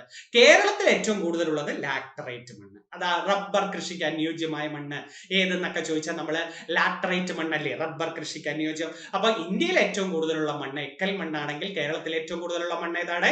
ലാറ്ററൈറ്റ് മണ്ണ്. അത് സെറ്റല്ലേ? ഇനി ഇതാണ്ട് എപ്പോഴും ചോദിക്കുന്ന ഒരു ബേസ് ക്വസ്റ്റ്യൻ കണ്ടോ. തെക്ക് പടിഞ്ഞാറൻ മൺസൂൺ എന്നറിയപ്പെടുന്നത് ജൂൺ മുതൽ സെപ്റ്റംബർ വരെ. വടക്ക് കിഴക്കൻ മൺസൂൺ എന്ന് വിളിക്കുന്നത് ഒക്ടോബർ നവംബറിന്. അപ്പൊ തെക്ക് പടിഞ്ഞാറ്, ഇന്ത്യയിൽ ഏറ്റവും കൂടുതൽ മഴ പെയ്യിക്കുന്നത് തെക്ക് പടിഞ്ഞാറൻ മൺസൂണാണ്. ഇന്ത്യയിൽ ഏറ്റവും കൂടുതൽ. അപ്പൊ തെക്ക് പടിഞ്ഞാറൻ മൺസൂൺ എന്ന് പറയുന്നത് ജൂൺ മുതൽ സെപ്റ്റംബർ വരെ ആണെങ്കിൽ വടക്ക് കിഴക്കൻ മൺസൂൺ ഏതാ? ഒക്ടോബർ മുതൽ നവംബർ വരെ. ലക്ഷദ്വീപ് ഏത് കടലിലാ? അറബിക്കടൽ. ആൻഡമാൻ നിക്കോബാറോ? ബംഗാൾ ഉൾക്കടലിൽ. ലക്ഷദ്വീപ് കിടക്കുന്നത് നമ്മുടെ തൊട്ടപ്പുറത്ത് അറബിക്കടലില. ആൻഡമാൻ നിക്കോബാർ കിടക്കുന്നത് എവിടെയാണ്? ബംഗാൾ ഉൾക്കടലിലാണ് ആൻഡമാൻ നിക്കോബാർ കിടക്കുന്നത്. ലക്ഷദ്വീപിന്റെ ഹൈക്കോടതി നമ്മുടെ ഹൈക്കോടതിയാ, കൊച്ചി ഹൈക്കോടതി. 1956 നവംബർ 1 നമ്മുടെ കേരള ഹൈക്കോടതി വന്നത് 1956 നവംബർ 1. അപ്പൊ ലക്ഷദ്വീപിന്റെ ഹൈക്കോടതി കൊച്ചിയാണെങ്കിൽ ആൻഡമാന്റെ ഹൈക്കോടതി കൊൽക്കത്ത ഹൈക്കോടതി. സെറ്റാണ്. ലക്ഷദ്വീപിലെ ദ്വീപുകൾ 36 എണ്ണമേ ഉള്ളൂ. ലക്ഷദ്വീപിലെ ദ്വീപുകളുടെ എണ്ണം എത്ര? 36. ആൻഡമാൻ നിക്കോബാറിന്റെ ദ്വീപുകളുടെ എണ്ണം 572 ആണ്. ലക്ഷദ്വീപിലെ ദ്വീപുകളുടെ എണ്ണം 36 ആണെങ്കിൽ ആൻഡമാൻ നിക്കോബാറിന്റെ ദ്വീപുകളുടെ എണ്ണം 572 ആണ്. 572 ആണ്. അത് സെറ്റ് ആക്കണേ. അടുത്തത്, നെല്ല് ഏറ്റവും കൂടുതൽ ഉത്പാദിപ്പിക്കുന്ന സംസ്ഥാനം തെലങ്കാന. നേരത്തെ പശ്ചിമ ബംഗാളായിരുന്നു. ഇപ്പൊ മാറിയും തിരിഞ്ഞും എപ്പോഴും നിൽക്കുന്നുണ്ട്. പിന്നീടുള്ള വിവരം അനുസരിച്ച് തെലങ്കാനയായി അല്ലെ. അപ്പൊ നെല്ല് ഏറ്റവും, തെലങ്കാന ഓപ്ഷൻ ഇല്ലെങ്കിൽ പശ്ചിമ ബംഗാൾ കാണുകയും, നെല്ല് ഏറ്റവും കൂടുതൽ ഉത്പാദിപ്പിക്കുന്നത് തെലങ്കാന. ഗോതമ്പ് ഏറ്റവും കൂടുതൽ ഉത്തർപ്രദേശിലാണ്. അപ്പൊ നെല്ല് ഏറ്റവും കൂടുതൽ എവിടെ? തെലങ്കാന. ഗോതമ്പ് ഏറ്റവും കൂടുതൽ എവിടെ? ഉത്തർപ്രദേശ്. കരിമ്പും പഞ്ചസാരയൊക്കെ ഉത്തർപ്രദേശിലാണ് കേട്ടോ. ചണം ഏറ്റവും കൂടുതൽ പശ്ചിമ ബംഗാൾ. പക്ഷെ പരുത്തി ഏറ്റവും കൂടുതൽ ഗുജറാത്തിലാണ്. ചണം ഏറ്റവും കൂടുതൽ ഉത്പാദിപ്പിക്കുന്ന ഇന്ത്യൻ സംസ്ഥാനം പശ്ചിമ ബംഗാൾ ആണെങ്കിൽ പരുത്തി ഏറ്റവും കൂടുതൽ എവിടെയാണ്? ഗുജറാത്ത്. അപ്പൊ നെല്ല്, ഗോതമ്പും ചണവും പരുത്തി. തെറ്റിപ്പോരുത്. അതും നല്ലോണം ആവർത്തിക്കുന്ന ഒരു ഇത്. ഇന്ത്യയിലെ ഏറ്റവും വലിയ തുറമുഖം ഏതാണെന്നറിയാമോ? ഇന്ത്യയിലെ ഏറ്റവും വലിയ തുറമുഖം മുംബൈ തുറമുഖമാണ്. ഏറ്റവും വലിയ തിരക്കേറിയ തുറമുഖം മുംബൈ തുറമുഖത്തിന്റെ തിരക്ക് ഒഴിവാക്കാൻ വേണ്ടി തന്നെ പണികഴിപ്പിച്ച ജവഹർലാൽ നെഹ്റു അഥവാ നാവശേവ തുറമുഖം. രണ്ടും മഹാരാഷ്ട്രയിലാണ്. അപ്പൊ ഇന്ത്യയിലെ ഏറ്റവും വലിയ തുറമുഖം ഏതെന്ന് ചോദിച്ചാൽ മുംബൈ തുറമുഖം. ഒരു പക്ഷെ ഇന്ത്യയിലെ ഏറ്റവും വലിയ തിരക്കേറിയ തുറമുഖം എന്ന് ചോദിച്ചാൽ അത് മുംബൈയിലെ നാവശേവ അഥവാ ജവഹർലാൽ നെഹ്റു തുറമുഖം. ഇനി ദേശീയ ജലപാത 1 ഏത് നദിയിൽ എന്ന് ചോദിക്കും. ഇന്ത്യയിലെ ആദ്യത്തെ ജലപാതയും ഏറ്റവും വലിയ ജലപാതയും ഒന്ന് തന്നെയാണ് കേട്ടോ. അപ്പൊ ജലപാത 1 ഗംഗാ നദിയാണ്. ഗംഗയുടെ പോഷക നദിയായ ഗംഗയുണ്ട്, ഹൂഗ്ലി ഉണ്ട്, ഭഗീരഥി ഉണ്ട്. ഇത് മൂന്നും കൂടെ ചേരുമ്പോഴാണ് കേട്ടോ അലഹബാദ് ഹാൽഡിയ സ്ഥലം ബന്ധിപ്പിക്കുന്നത്. അപ്പൊ ദേശീയ ജലപാത 1 ബന്ധിപ്പിക്കുന്ന സ്ഥലങ്ങൾ അലഹബാദ് ഹാൽഡിയാണ്. ദേശീയ ജലപാത 1 ഏത് നദിയില? ഗംഗ, ഹൂഗ്ലി, ഭഗീരഥി. ഒരു പക്ഷെ ഗംഗ എന്ന ഓപ്ഷൻ വരാം. ദേശീയ ജലപാത 2 ബ്രഹ്മപുത്ര നദിയില. സാധ്യം മുതൽ ദുബ്രി വരെയാണ്. സാദ്യ മുതൽ ദുബ്രി വരെ. ദേശീയ ജലപാത 2 ഏത് നദിയിൽ? സാദ്യ മുതൽ ദുബ്രി വരെ. ഇത് ആവർത്തിക്കുന്ന വേറൊരു ചോദ്യം കണ്ടോ. വെസ്റ്റ് കോസ്റ്റ് കനാൽ എന്നറിയപ്പെടുന്നത് ഏത്? ഈസ്റ്റ് കോസ്റ്റ് കനാൽ എന്നറിയപ്പെടുന്നത് ഏത്? രണ്ടും ആവർത്തിക്കുന്ന ചോദ്യം. വെസ്റ്റ് കോസ്റ്റ് കനാൽ എന്നറിയപ്പെടുന്നത് ദേശീയ ജലപാത 3-നെയാണ്. കൊല്ലം കോഴിക്കോടാണ് വെസ്റ്റ് കോസ്റ്റ് കനാൽ എന്നറിയപ്പെടുന്നത്. അപ്പൊ വെസ്റ്റ് കോസ്റ്റ് കനാൽ എന്നറിയപ്പെടുന്ന ഏതാണ്? ദേശീയ ജലപാത 3, കൊല്ലം മുതൽ കോഴിക്കോട് വരെ. ഈസ്റ്റ് കോസ്റ്റ് കനാൽ എന്നറിയപ്പെടുന്നത് ദേശീയ ജലപാത 5-നെയാണ്. ദേശീയ ജലപാത 5 താൽച്ചർ മുതൽ ധാമ്ര വരെയാണ്. താൽച്ചർ മുതൽ ധാമ്ര വരെ. അപ്പൊ west cost canal, east cost canal കണ്ടോ. വെസ്റ്റ് കോസ്റ്റ് കനാൽ എന്നറിയപ്പെടുന്നത് ദേശീയ ജലപാത 3, ഈസ്റ്റ് കോസ്റ്റ് കനാൽ ഏതാ? ദേശീയ ജലപാത 5. സ്ഥലങ്ങളൊന്നും നോക്കെ. കൊല്ലം കോഴിക്കോട്. കോട്ടപ്പുറം ഒന്നും ഓപ്ഷനിൽ വരാം. കോട്ടപ്പുറം ഇല്ലെങ്കിൽ കോഴിക്കോട്. ഏറ്റവും കറക്റ്റ് കോഴിക്കോടാണ്. കോട്ടപ്പുറം മുമ്പായിരുന്നു. ഈസ്റ്റ് കോസ്റ്റ് കനാൽ NW5 ആണ്. NW5 താൽച്ചർ മുതൽ ധാമ്ര വരെയാണ്. ഓക്കെ, അടുത്ത നോക്കെ. ഇന്ത്യയിലെ ആദ്യത്തെ ബയോസ്ഫിയർ റിസർവ് നീലഗിരിയാണ്. 1986 വന്ന നീലഗിരിയാണ് ഇന്ത്യയിലെ ആദ്യത്തെ ബയോസ്ഫിയർ റിസർവ്. നമ്മൾ കേട്ടിട്ടുണ്ട് അല്ലെ, നീലഗിരി പശ്ചിമഘട്ടവും പൂർവ്വഘട്ടവും സന്ധിക്കുന്നത് എവിടെ വെച്ച്?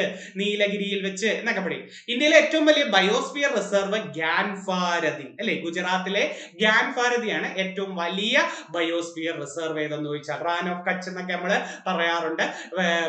ഗ്യാൻഫാരതി ഇങ്ങനെ പഠിച്ചാലും മതി. ഏറ്റവും വലിയ ബയോസ്ഫിയർ റിസർവ്. ഓക്കെ, ജ്ഞാനപീഠം നേടിയ ആദ്യത്തെ വ്യക്തി ജി ശങ്കരക്കുറുപ്പ്. മലയാളിയായ ജി ശങ്കരക്കുറുപ്പ് 1965. അതൊക്കെ വേറെ നോട്ടിൽ വരുന്നുണ്ട്. 1965 ജ്ഞാനപീഠ പുരസ്കാരം. ഓടക്കുഴൽ എന്ന കൃതിക്കാണ് കിട്ടിയത് അല്ലെ, ജി ശങ്കരക്കുറുപ്പിന്. ആദ്യത്തെ വനിത ആവർത്തിക്കുന്നുണ്ട്. ജ്ഞാനപീഠം നേടിയ ആദ്യ വനിത ആശാപൂർണാദേവി പ്രഥം പ്രദശ്രുതി. 1976 അവാർഡാണ് ആദ്യമായിട്ട് ഒരു വനിതയ്ക്ക് കിട്ടുന്നത്. ആശാപൂർണാദേവി. അവരുടെ കൃതിയുടെ പേരെന്താ? പ്രഥം പ്രദശ്രുതി. അപ്പൊ ജ്ഞാനപീഠം നേടിയ ആദ്യത്തെ വ്യക്തി ചോദിച്ചാൽ മലയാളിയായ ജി ശങ്കരക്കുറുപ്പ്, ഓടക്കുഴൽ 65. ജ്ഞാനപീഠം നേടിയ ആദ്യ വനിത ചോദിച്ചാൽ ആശാപൂർണാദേവി, കൃതി പ്രഥം പ്രദശ്രുതി 1976. ഇനി ഖേൽരത്ന പുരസ്കാരം ആദ്യമായി നേടുന്നത് വിശ്വനാഥൻ ആനന്ദാണ്. ധ്യാൻചന്ദ് ഖേൽരത്ന പുരസ്കാരം 91-92 ഇത് ലഭിക്കുന്നത്. ധ്യാൻചന്ദ്, നേരത്തെ രാജീവ് ഗാന്ധി ഖേൽരത്ന എന്നായിരുന്നു, ഇപ്പം ധ്യാൻചന്ദ് ഖേൽരത്ന. ധ്യാൻചന്ദ് ഖേൽരത്ന പുരസ്കാരം നേടിയ ആദ്യ വനിത കർണം മല്ലേശ്വരിയാണ് കേട്ടോ. ഭാരോദ്വഹനവുമായി ബന്ധപ്പെട്ട് ഒളിമ്പിക്സ് മെഡൽ നേടുന്ന ആദ്യത്തെ വനിത കർണം മല്ലേശ്വരി അല്ലേ. അവർക്കാണ് ആദ്യമായിട്ട് ധ്യാൻചന്ദ് ഖേൽരത്ന പുരസ്കാരം നേടുന്ന ആദ്യത്തെ വനിത. അപ്പൊ ആദ്യ വ്യക്തി വിശ്വനാഥൻ ആനന്ദ്, ആദ്യ വനിത ആരാ? കർണം മല്ലേശ്വരി. ആദ്യ മലയാളി ആരാന്ന് ചോദിച്ചാൽ ഖേൽരത്ന പുരസ്കാരം നേടുന്ന ആദ്യത്തെ മലയാളി KM ബീന മോൾ. രണ്ടാമത്തെ മലയാളി അഞ്ജു ബോബി ജോർജ്. മൂന്നാമത്തെ മലയാളി PR ശ്രീജേഷ്. അപ്പൊ 2002-3 സമയത്താണ് ഒരു മലയാളിക്ക് ആദ്യമായിട്ട് കിട്ടുന്നത്. ആദ്യ മലയാളി KM ബീന മോൾ. തൊട്ടടുത്ത വർഷം തന്നെ വീണ്ടും മലയാളിക്ക് കിട്ടി അഞ്ജു ബോബി ജോർജ്. മൂന്നാമത്തെ മലയാളി ഈ അടുത്ത കാലത്താണ് PR ശ്രീജേഷിനാണ്, നമ്മുടെ ഹോക്കി ചാമ്പ്യനായ PR ശ്രീജേഷ്. ഇന്ത്യയിലെ ഏറ്റവും വലിയ കൃഷി അധിഷ്ഠിത വ്യവസായം പരുത്തിത്തുണിയാണ്. ഇന്ത്യയിലെ ഏറ്റവും വലിയ കൃഷി അധിഷ്ഠിത വ്യവസായം പരുത്തിത്തുണിയാണ്. ഇന്ത്യയിലെ ഏറ്റവും വലിയ ധാതു അധിഷ്ഠിത വ്യവസായം ഇരുമ്പുരുക്ക് വ്യവസായമാണ്. അപ്പൊ ഇന്ത്യയിലെ ഏറ്റവും വലിയ കൃഷി അധിഷ്ഠിത വ്യവസായം ചോദിച്ചാൽ പരുത്തിത്തുണിയാണെങ്കിൽ ഇന്ത്യയിലെ ഏറ്റവും വലിയ ധാതു അധിഷ്ഠിത വ്യവസായം ഏതാ? ഇരുമ്പുരുക്ക് വ്യവസായം. ഇന്ത്യയുടെ സ്വർണ്ണക്കനി എന്ന് വിളിക്കുന്നത് കോളാർ ഹട്ടി സ്വർണ്ണക്കനി, കർണാടകയിലെ. ഇന്ത്യയുടെ വജ്രക്കനി എന്ന് വിളിക്കുന്നത് പന്ന, മധ്യപ്രദേശിലെ പന്ന. അപ്പൊ ഇന്ത്യയുടെ സ്വർണ്ണക്കനി എവിടെയെന്ന് ചോദിച്ചാൽ കർണാടകയിലെ കോളാറും ഹട്ടിയുമാണ്. ഇന്ത്യയുടെ വജ്രക്കനി ഏതെന്ന് ചോദിച്ചാൽ മധ്യപ്രദേശിലെ പന്ന വജ്രക്കനി. ഇന്ത്യയിൽ ആദ്യമായി റെയിൽവേ വന്ന വർഷം ചോദിച്ചാൽ 1853 ഏപ്രിൽ 16. ഡേറ്റ് തെറ്റരുത്. ബോംബെ മുതൽ താന വരെയാണ്. ഇന്ത്യയിൽ ആദ്യമായി ട്രെയിൻ ഓടിയത് ബോംബെ മുതൽ താന വരെ. ഇന്ത്യയുടെ ഗവർണർ ജനറൽ ആയിരുന്ന ഡൽഹൌസി പ്രഭു ആണ് ഇന്ത്യയിൽ ആദ്യമായി റെയിൽവേ നടപ്പിലാക്കിയത്. ഏത് വർഷമാണ്? 1853 ഏപ്രിൽ 16. കേരളത്തിൽ ആദ്യമായി ട്രെയിൻ ഓടിയത് 1861 ബേപ്പൂർ മുതൽ തിരൂർ വരെയാണ് കേരളത്തിൽ ആദ്യമായിട്ട് ട്രെയിൻ ഓടിയത്. അപ്പൊ 1853 ഇന്ത്യയിലാണെങ്കിൽ 1861 കേരളത്തിൽ ആദ്യമായിട്ട് ട്രെയിൻ ഓടിയത്. സിന്ധുവിന്റെ ഏറ്റവും വലിയ പോഷക നദി ചിനാബാണ് ഏറ്റവും വലിയ പോഷക നദി. ഇന്ത്യയിലൂടെ ഒഴുകുന്ന ഏറ്റവും വലിയ നദി അല്ലെങ്കിൽ ഏറ്റവും നീളം കൂടിയ സിന്ധുവിന്റെ പോഷക നദി എന്നൊക്കെ ചോദിച്ചാൽ സത്ലജ് പറഞ്ഞാൽ മതി. സിന്ധുവിന്റെ ഏറ്റവും ചെറിയ പോഷക നദി ബിയാസ് ആണ്. അപ്പൊ സിന്ധുവിന്റെ ഏറ്റവും വലിയ പോഷക നദി ചിനാബും സിന്ധുവിന്റെ ഏറ്റവും നീളം കൂടിയ പോഷക നദി എന്നോ ഇന്ത്യയിലൂടെ ഒഴുകുന്നതിൽ വലുതേതെന്ന് ചോദിച്ചാൽ സത്ലജ് പറയാം. സിന്ധുവിന്റെ ഏറ്റവും ചെറിയ പോഷക നദി ഏതാ? ബിയാസ് ആണ് നമ്മൾ പറയേണ്ടത്. ഗംഗയുടെ ഏറ്റവും വലിയ പോഷക നദി യമുന. ബ്രഹ്മപുത്രയുടെ ഏറ്റവും വലിയ പോഷക നദി സുബൻസിരി. ഇതൊക്കെ ആവർത്തിച്ച ചോദ്യം. ബ്രഹ്മപുത്രയുടെ ഏറ്റവും വലിയ പോഷക നദി ഏതാ? സുബൻസിരി. ഇനി ഇന്ത്യയുടെ ദേശീയ ഗാനം ഏതാ? ജനഗണമന അല്ലെ. ആദ്യമായിട്ട് ആലപിച്ചത് 1911 INCയുടെ കൊൽക്കത്ത സമ്മേളനത്തിലാണ്. 1911 കൊൽക്കത്ത സമ്മേളനത്തിലാണ് ദേശീയഗാനമായ ജനഗണമന ആദ്യമായി ആലപിച്ചത്. നമ്മുടെ രവീന്ദ്രനാഥ ടാഗോറും സരളാദേവി ചൗധരാണിയും ചേർന്നാണ് ആദ്യമായിട്ട് 11 പാടുന്നത്. ഇനി ദേശീയ ഗീതം ഏതാ ഇന്ത്യയുടെ? വന്ദേ മാതരം. അത് 1896 കൊൽക്കത്ത സമ്മേളനത്തിൽ വെച്ചാണ് പാടുന്നത്. രവീന്ദ്രനാഥ ടാഗോർ പാടുന്നത്. എഴുതിയത് ബങ്കിംചന്ദ്ര ചാറ്റർജിയാണ്, പാടിയത് ടാഗോർ തന്നെയാണ്. കാരണം ബങ്കിംചന്ദ്ര ചാറ്റർജി ആ സമയത്ത് മരിച്ചായിരുന്നു. ദേശീയ ഗീതമായ വന്ദേ മാതരം ആദ്യമായി ആലപിച്ചത് ഏത് വർഷം? 1896. ജനഗണമന 1911. വന്ദേ മാതരം ഏത് കൃതിയിൽ നിന്നാണ് എടുത്തത്? ആനന്ദമഠം അല്ലെ. ആനന്ദമഠത്തിൽ പ്രതിപാദിക്കുന്ന ലഹള ഏതാണ്? ആനന്ദമഠത്തിൽ പ്രതിപാദിക്കുന്ന ലഹള സന്യാസി ഫക്കീർ ലഹള. ബംഗാളിലെ സന്യാസി ഫക്കീർ ലഹള അല്ലെ. അതൊക്കെ ചോദിച്ചിട്ടുണ്ട്. അതെല്ലാം ഡീറ്റെയിൽ ആയിട്ട് അടുത്ത ക്ലാസ്സിൽ പോവാം. ഇന്ത്യയിലെ ഏറ്റവും വലിയ പൊതുമേഖലാ bank state bank of India. 1955 വന്ന സ്റ്റേറ്റ് ബാങ്ക് ഓഫ് ഇന്ത്യയാണ് ഇന്ത്യയിലെ ഏറ്റവും വലിയ പൊതുമേഖലാ ബാങ്ക്. ഇന്ത്യയിലെ ഏറ്റവും വലിയ രണ്ടാമത്തെ പൊതുമേഖലാ ബാങ്ക് ബറോഡ ബാങ്ക് ആണ്. ഇന്ത്യയുടെ ഏറ്റവും വലിയ രണ്ടാമത്തെ പൊതുമേഖലാ ബാങ്ക് ഏതാണ്? ബറോഡ ബാങ്ക് ആണ് രണ്ടാമത്തെ പൊതുമേഖലാ ബാങ്ക്. മൂന്നാമത്തെ പൊതുമേഖലാ ബാങ്ക് പഞ്ചാബ് നാഷണൽ ബാങ്ക് കേട്ടോ. മൂന്നാമത്തത് ഏതാണ്? അതൊരു ഇന്ത്യക്കാരനാണ്, സ്വാതന്ത്ര്യ സമര സേനാനിയായ ലാലാ ലജ്പത് റായ് 1894 കൊണ്ടുവരുന്നതാണ് പഞ്ചാബ് നാഷണൽ ബാങ്ക്. നേരത്തെ രണ്ടാമത്തെ പൊതുമേഖലാ ബാങ്ക് നമ്മൾ പഞ്ചാബ് നാഷണൽ ബാങ്ക് എന്നാണ്, ഇപ്പൊ അത് മാറി. അപ്പം ഇന്ത്യയിലെ ഏറ്റവും വലിയ പൊതുമേഖലാ ബാങ്ക് ഏതാണ്? SBI എന്നാ വന്നത് 55. 1921 വന്ന ഇമ്പീരിയൽ ബാങ്ക് ആണ് 55 എന്തായിട്ട് മാറുന്നത്? നമ്മുടെ SBI ആയിട്ടാണ് മാറുന്നത്, SBI ആയിട്ട് മാറുന്നത്. അപ്പൊ 21 വന്ന ഇമ്പീരിയൽ ബാങ്ക് ആണ് 55 SBI ആയിട്ട് മാറുന്നത് കേട്ടോ. ഈ SBIയുടെ സ്ഥാപക ചെയർമാൻ ആദ്യത്തെ ആള് മലയാളിയാണ്, നമ്മുടെ ജോൺ മത്തായി ആണ്. SBIയുടെ സ്ഥാപക ചെയർമാൻ ആരെന്ന് ചോദിച്ചാൽ ജോൺ മത്തായി പറയേണ്ടത്. ഇന്ത്യക്ക് വെളിയിൽ ഏറ്റവും കൂടുതൽ ശാഖകളുള്ള ബാങ്ക് എന്തൊക്കെ ചോദിച്ചാൽ SBI ആണ്. അപ്പൊ ഇന്ത്യയിലെ ഏറ്റവും വലിയ രണ്ടാമത്തെ പൊതുമേഖലാ ബാങ്ക് ഇപ്പൊ ഏതാ? ബറോഡ ബാങ്ക്. മൂന്നാമത്തെ ബാങ്ക് ഏതാ? Punjab national bank. Punjab national ബാങ്കിന്റെ സ്ഥാപകനാരാ? ലാലാ ലജ്പത് റായ് കേട്ടോ. VRS നടപ്പിലാക്കിയ ആദ്യത്തെ ബാങ്ക് ഒക്കെ പഞ്ചാബ് നാഷണൽ ബാങ്ക്. പഞ്ചവത്സര പദ്ധതികൾ ആരംഭിച്ചത് 1951 ഏപ്രിൽ 1-നാണ്. ഡേറ്റോടുകൂടി പഠിക്കണേ. 51 ഏപ്രിൽ 1-നാണ്. ദേശീയ വികസന സമിതിയാണ് പഞ്ചവത്സര പദ്ധതികൾക്ക് അന്തിമ അനുമതി നൽകുന്നത്. NDC എന്ന് കേട്ടിട്ടില്ലേ? National development council. ദേശീയ വികസന സമിതി 1952 ഓഗസ്റ്റ് 6-നാണ് കയറി വരുന്നത്. ഇവരാണ് അന്തിമ അനുമതി നൽകേണ്ടത്. പക്ഷെ രൂപരേഖ നൽകേണ്ടത് നമ്മുടെ ആസൂത്രണ കമ്മീഷൻ. പഞ്ചവത്സര പദ്ധതികൾക്ക് രൂപരേഖ നൽകുന്നത് ആസൂത്രണ കമ്മീഷൻ. 1950 മാർച്ച് 15-നാണ് ആസൂത്രണ കമ്മീഷൻ വരുന്നത്. അപ്പൊ അത് ഡേറ്റുകൾ തെറ്റരുത്, ഇമ്പോർട്ടന്റ് ആണ്. തുടക്കക്കാരോട് എടുത്ത് ഞാൻ പറയുന്നത്, പഞ്ചവത്സര പദ്ധതികൾ ആരംഭിച്ച വർഷം 1951 ഏപ്രിൽ 1-ന്. ഏത് രാജ്യത്ത് നിന്നാ പഞ്ചവത്സര പദ്ധതികൾ കടമെടുത്തത്? റഷ്യയിൽ നിന്ന് അല്ലെ. റഷ്യ സോവിയറ്റ് യൂണിയനിൽ നിന്നാണ് കടമെടുത്തത്. അവിടെ ജോസഫ് സ്റ്റാലിൻ നടപ്പിലാക്കിയതായിരുന്നു. നമ്മുടെ ഇന്ത്യക്കാർ ഇങ്ങോട്ട് കടമെടുത്തത്. പഞ്ചവത്സര പദ്ധതികൾക്ക് രൂപരേഖ നൽകുന്നത് ആസൂത്രണ കമ്മീഷൻ. എന്ന ആസൂത്രണ കമ്മീഷൻ വന്നത്? ആസൂത്രണ കമ്മീഷൻ വന്നത് 50 മാർച്ച് 15-നും അന്തിമ അനുമതി നൽകുന്ന ദേശീയ വികസന സമിതി വന്നത് 52 ഓഗസ്റ്റ് 6-നുമാണ് അല്ലെ. അടുത്ത നല്ലൊരു ക്വസ്റ്റ്യൻ നോക്കേ. അതായത് ഇന്ത്യയിലെ ഏറ്റവും ഉയർന്ന ബഹുമതി ഏത്? ഇന്ത്യയിലെ ഏറ്റവും ഉയർന്ന ബഹുമതി ഭാരതരത്നമാണ്. കൊടുത്തു തുടങ്ങിയ വർഷം 1954 മുതൽ. ഇന്ത്യയിലെ ഏറ്റവും ഉയർന്ന ബഹുമതി ഭാരതരത്നമാണ്. കൊടുത്തു തുടങ്ങിയ വർഷം എന്ന 54. ഭാരതരത്ന ഫലകം രൂപകൽപ്പന ചെയ്തത് ഇന്ത്യൻ ചിത്രകലയുടെ പിതാവായ നന്ദലാൽ ബോസ് ആണ്. ഭാരതരത്ന ഫലകം രൂപകൽപ്പന ചെയ്തത് ആരാണ്? ഇന്ത്യൻ ചിത്രകലയുടെ പിതാവായ നന്ദലാൽ ബോസ്. ഗ്രാമീണ ചെണ്ടക്കാരൻ എന്ന പ്രശസ്ത പെയിന്റിംഗ് അദ്ദേഹത്തിന്റെ അല്ലെ. ഗ്രാമീണ ചെണ്ടക്കാരൻ, സതി, ഇതൊക്കെ അദ്ദേഹത്തിന്റെ പ്രശസ്ത ചേകന്. ഭാരതരത്ന ആദ്യമായി വാങ്ങിയത് 3 പേരാണ്. ആദ്യമായിട്ട് കൈകൊണ്ട് വാങ്ങിയത് 3 പേരാണ്. ആദ്യം വാങ്ങുന്നത് C Rajagopalachari, CV Raman, doctor S Radhakrishnan. 1954 3 പേർക്ക് ആദ്യം കൈകൊണ്ട് വാങ്ങിയത് മുതിർന്ന വ്യക്തിയായ C രാജഗോപാലാചാരിയാണ്. അപ്പൊ ഭാരതരത്ന ആദ്യമായിട്ട് 57 കൊടുത്തത് ആർക്കൊക്കെയാ? C Rajagopalachari, CV Raman, doctor S Radhakrishnan. ഭാരതരത്നം മരണാനന്തരം ആദ്യമായി ലഭിക്കുന്നത് ലാൽ ബഹദൂർ ശാസ്ത്രിക്കാണ്. 66-ലാണ് അദ്ദേഹം മരിക്കുന്നത്. 66-ലല്ലേ? താഷ്കന്റ് കരാറും ഒക്കെ 66-അല്ലേ? ഭാരതരത്നം മരണാനന്തരം ആദ്യമായി ലഭിച്ചത് ലാൽ ബഹദൂർ ശാസ്ത്രിക്കും. ആദ്യമായി ലഭിച്ച മരണാനന്തരം ലഭിച്ച വനിത എന്ന് ചോദിച്ചാൽ 97-ല് അരുണ അസഫ് അലിയുമാണ്. അരുണ അസഫ് അലി. അപ്പൊ ഭാരതരത്നം മരണാനന്തരം ലഭിച്ച ആദ്യ വ്യക്തി ആരെന്ന് ചോദിച്ചാൽ ലാൽ ബഹദൂർ ശാസ്ത്രിയും, ആദ്യ വനിത ആരെന്ന് ചോദിച്ചാൽ ആരാ? അരുണ അസഫ് അലിയുമാണ് നമ്മൾ പറയേണ്ടത്. അടുത്ത ഭാരതരത്നം ലഭിച്ച ആദ്യ വിദേശി എന്ന് ചോദിക്കും. Very very important. Khan Abdul Ghaffar Khan. 2 വിദേശികൾക്ക് ഇതുവരെ കൊടുത്തിട്ടുള്ളൂ. 1987-ൽ ഖാൻ അബ്ദുൾ ഗാഫർ ഖാനും രണ്ടാമത്തെ വിദേശി നെൽസൺ മണ്ടേല 90-ലുമാണ്. അപ്പൊ ഭാരതരത്നം ലഭിച്ച ആദ്യത്തെ വിദേശി ആരാണ്? 1987-ൽ ഖാൻ അബ്ദുൾ ഗാഫർ ഖാനും രണ്ടാമത്തെ വിദേശി ഏതാണ്? നെൽസൺ മണ്ടേല 90-ലുമാണ്. ഇന്ത്യൻ ആസൂത്രണത്തിന്റെ പിതാവ് വിശ്വേശ്വരയ്യ. ഇദ്ദേഹം തന്നെയാണ് ഇന്ത്യൻ എഞ്ചിനീയറിംഗിന്റെ പിതാവ്. സെപ്റ്റംബർ 15 കേട്ടിട്ടുണ്ടോ? എഞ്ചിനീയേഴ്സ് ദിനം ഇദ്ദേഹത്തിന്റെ ജന്മദിനമല്ലേ? ഇന്ത്യൻ എഞ്ചിനീയറിംഗിന്റെ പിതാവും വിശ്വേശ്വരയ്യയാണ്. ഇന്ത്യൻ എഞ്ചിനീയറിംഗിന്റെ പിതാവായ ഇദ്ദേഹമാണ്. എഞ്ചിനീയേഴ്സ് ദിനമാണ് ഇദ്ദേഹത്തിന്റെ ജന്മദിനം, സെപ്റ്റംബർ 15. ഇന്ത്യൻ ആസൂത്രണത്തിന്റെ പിതാവ് ആരാണ്? വിശ്വേശ്വരയ്യയാണ് അല്ലെ? നമ്മുടെ പരീക്ഷയ്ക്ക് ചോദിച്ചു ദക്ഷിണേന്ത്യയിലെ ആദ്യത്തെ ഇരുമ്പുരുക്ക് നിർമ്മാണശാല ഇദ്ദേഹത്തിന്റെ പേരിലാണ്. ദക്ഷിണേന്ത്യയിലെ ആദ്യത്തെ ഇരുമ്പുരുക്ക് നിർമ്മാണശാല Visvesvaraya iron and steel company കർണാടകയിലാണ്.